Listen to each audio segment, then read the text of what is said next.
Hey guys, it's Muriel here from howtofindthecheapestflight.com, and I wanted to take time here to introduce myself and to also show you that I'm actually a real person. And I'm not ashamed to show myself to you, because how else could you build trust? I mean, sure, I write about my personal experiences and all that, and I post pictures, but pictures could be edited in any way, and this right here is not edited at all. So I hope you enjoy my series of videos that I'm going to post over the coming weeks, months, you name it. And I'll actually be walking you through the website of Cathay Pacific in this specific video. And if you prefer to read it in textual format, that's cool as well. You can find it right below this video. And I hope you enjoy your user experience here on my website. And if you have any suggestions whatsoever, please leave a comment below the post that you're reading, and I'll be back to you right away. Thanks. Hey guys. Welcome to the walkthrough video of the website of Cathay Pacific. And what I want you to do in order for us to have a good start is to click on the link that I provided for you below the video. And you just open up any browser that you like to use.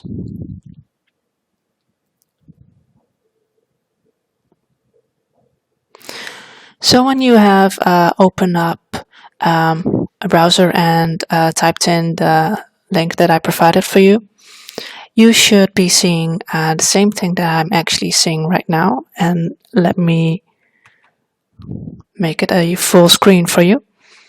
And basically what they allow you to do here is to go to the website in your preferred language, or the language that comes closest to it. And they have a lot of languages. So you click on a drop down, and here you can see all the languages that I have available to you. Now, for the sake of this walkthrough, I will just stick with the United States English combination. And then you can also indicate whether you want the website to remember your previous choice when you check it. And if you don't, the next time you visit the website, you will come here again. And then I click Go. And what we see right now are basically three main components, if you ask me. On your left-hand side, you see the search form. On the center, you see their promotional deals in both picture and textual format. And then the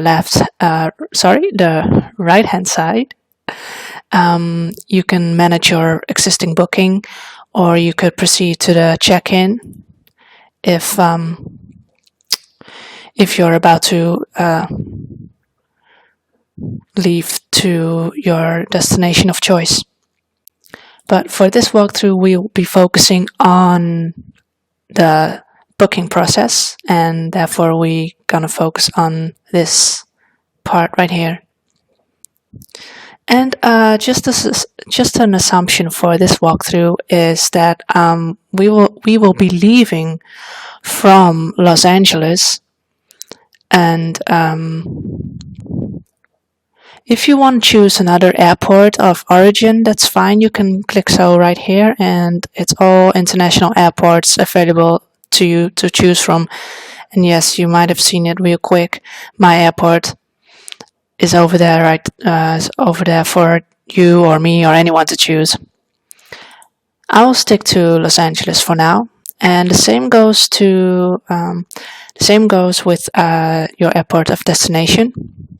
And the nice thing is that if you've been searching for destinations previously, they actually save that. So my recent search was Cebu, and it will save it for me. But if you're new, you could either select your airport of destination right here, and you can see that some of the airports have a Cathay Pacific flag with them, and I think that has something to do with Cathay Pacific being affiliated with them, or frequently flying to them, or flying to them directly. I'm not quite sure. It's just what I think. And for example, this airport in England does not have such a symbol to it. And you could select any of the airports through here. Or if you already know your destination airport, you just type it. And it will see like what you're searching for, and it will come up with suggestions. And right now it came up with Cebu here. We will be choosing a round trip for this walkthrough, and to be consistent with the textual format I provided for you, I will also pick November 13 as the date of departure, and I will pick November 27 as the return date. Then you could pick your preferred class of traveling. See economy, premium economy, which is basically common economy class but with more comforts, well, so they say, and very known business and first class. And then here you could say like, well, I want to bring me and like 5 others. And if you want to bring more than 6 people, it's best to contact them. You could contact them clicking here. And please ignore this message. And if you want to bring children, and children are children here when they are between the 2 years and 11 years old.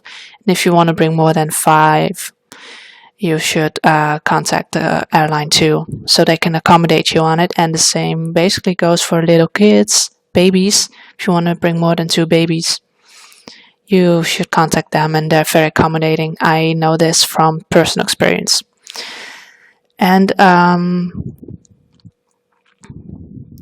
for this walkthrough, I would just choose me because you will see why in a minute. Then in this situation, I will be choosing the flexible travel dates, which means dates 3 days prior to my desired departure date and 3 days after my desired departure date. Because I want you to see firsthand why I gave that advice to you in one of my earlier blog posts to perform flexible searches rather than just be fixated on one date in particular. Alright, and then we hit the search now button. And it's gonna load a little bit, and sometimes it's fast, sometimes a bit slower. And I'm glad that the prices are still the same as the screenshots that I included in my textual format. So as you can see, I'm in luck, or we're in luck, that my desired date of departure and my desired date of return happen to be the combination with the most appealing price. So we can just keep this selected, but sometimes when you return 1 day later or earlier, the price will be significantly different in a good way. Or the same goes, of course, when you depart 1 day earlier or 1 day later. And you can really save a significant amount of dollars with it. So don't just ignore this fact. Anyway, if you want to change the dates altogether, you could do so right here. If you want to perform a brand new search, bringing more people or fewer people, then you could do so right here. So then we continue, and it's gonna load again. And basically there are like a few categories, and I will just basically sum up the biggest differences for you. The biggest difference is whether they charge a cancellation fee or not, whether you can use your frequent flyer program miles to upgrade your existing tickets within the economy class category, obviously, and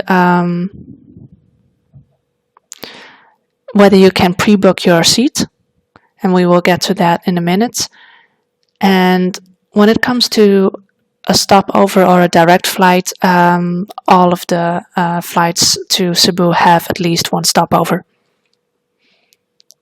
And the most famous stopover is Hong Kong Airport.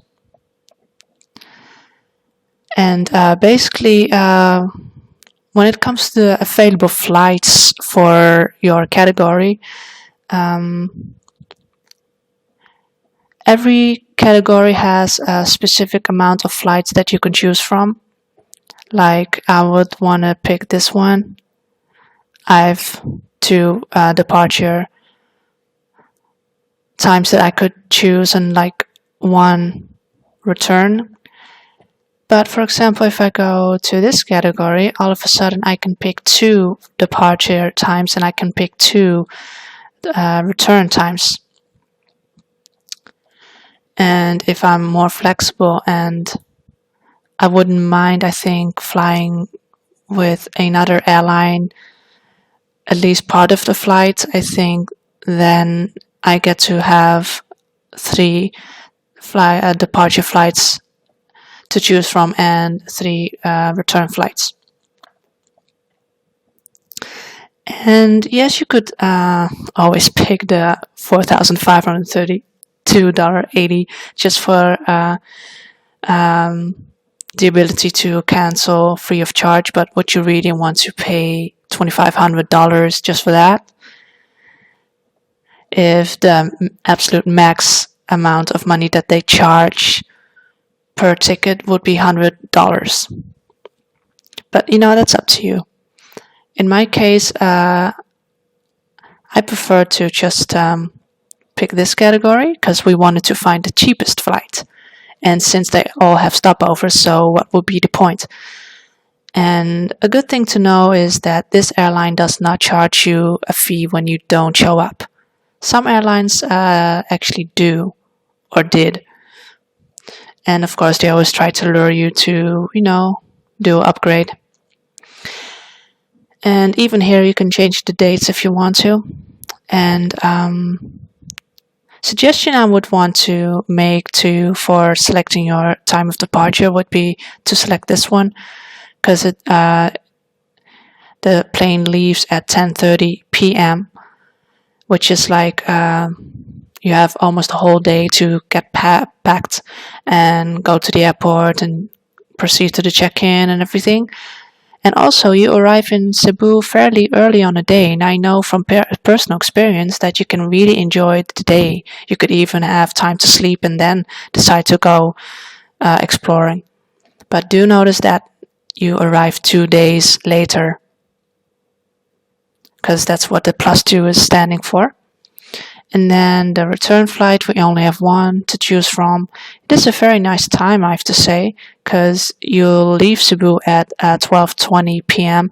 and you'll be home in Los Angeles at 1:15 p.m. Not a bad time. It's always better than 6. And then you see like the price per person and a little bit of explanation. And we'll hit continue. And then here you see the total price. And of course, this one should be multiplied by the amount of adults that you're bringing. And then, of course, there's like the amount of kids, the amount of babies that you're bringing. And you see like the flight numbers right here already. And of course, each flight comes with specific rules, and you can find out more about them by clicking on each of those. And any fare conditions that are applicable to this flight. In this case, the minimum stay, well, there's none, but there's definitely a maximum stay. So yeah, just keep this date in mind if you plan on staying in Cebu for quite a long time. If you want to pay later instead of directly, that's possible, but you have to do so within 24 hours. If you don't, they will release your seat. And you have to indicate that you want to pay later when you arrive on a payment page. Well, any miles that you could earn with this, and all the rules for your luggage, what you can bring and how heavy, and or to be more specific, what you can bring free of charge and what you could bring but you would have to pay an excess fee to it. Then any carry-on luggage for the people who've never flew before. A carry-on baggage is something that you can bring into the plane, like a small bag, and you could store it underneath your chair, or you could store it in the compartments above your chair. And a very good legend here to explain what all the abbreviations mean, and then any last advice that they have for you. And then here you have the opportunity to log in using your Marco Polo Club or Asia Miles number. Those are frequent flyer programs. More about that I will explain more about that in a future post. And you can definitely find that one in the Finding the Cheapest Flight for You category. For this example, we will continue as a guest. So click here, and it's gonna load again. And then you have to fill out your passenger information, and even here you could indicate what frequent flyer program you're on and provide your number so they can check. And you could even choose your meal preference here, and it has all sorts of meals variations, so you can really pick the meal that's suitable for your situation. I really like that. And then we have advanced passenger information. When you click here, you get to this pop-up, and it basically allows you to provide travel document information. And apparently Americans have to provide two types of travel documents, and any residential address information and everything like that. You can also decide to fill all of that out after you finish the booking, and you can do it in the Manage My Booking section. And when you do it right here already and you submit, then you obviously don't have to do that anymore. You'll be ready to go. And now remember that I said something about pre-booking your seat. Well, when you picked a ticket that allows you to pre-book it, it basically says it allows you to select your preferred seat. Now let's just say that I want to select my preferred seat instead of the airline selecting it for me. I click here, and here we are, like all the cross images, like people have selected it already, and I could say I want to sit next to the window. I select it here, and there's my seat, and it says 63A right there. And when you cancel it, they will still select the seat for you, and when you say submit, they will remember that choice. And when you have to get your boarding pass or you print your boarding pass, 63A would be selected. And then of course it's important for them to be able to reach you in case there's an emergency or anything else. And I would suggest you to put in your phone number, because then you're free to switch hotels on a spontaneous impulse, and they can still reach you because you provide your phone number. If you would provide the hotel, then when you decide to switch, they could not reach you. And well, it's useful to just, give them your phone number here. Now, this is basically how far I can take you, because the continue to payment page would require me to actually book a flight and pay for a flight and anything. But I hope you got the idea. And to show you what you're gonna get as soon as you click the continue to payment button, I will show you right now. Hold on. Alright, so here it is. I already filled out everything. And what you can see here is that they will ask you to confirm everything that you have filled out, like the names of you, your name, and the people you bring. And you see the flight departure dates and the contact information that you provided and the total fare amount. And if all of the details are correct and you still want to follow through the booking process, you hit confirm. And if you see a small typo or you want to modify anything in particular, you can click modify details, and you can still, click modify details. And if you decide to terminate the booking, you simply go to the home page. Like, I simply go to the home page, and then there's nothing wrong with that.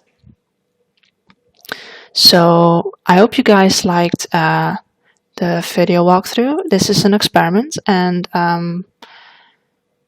if you have any suggestions for me to improve your user experience in any way, please leave me a comment below this post and I will get back to you right away. Thank you for watching.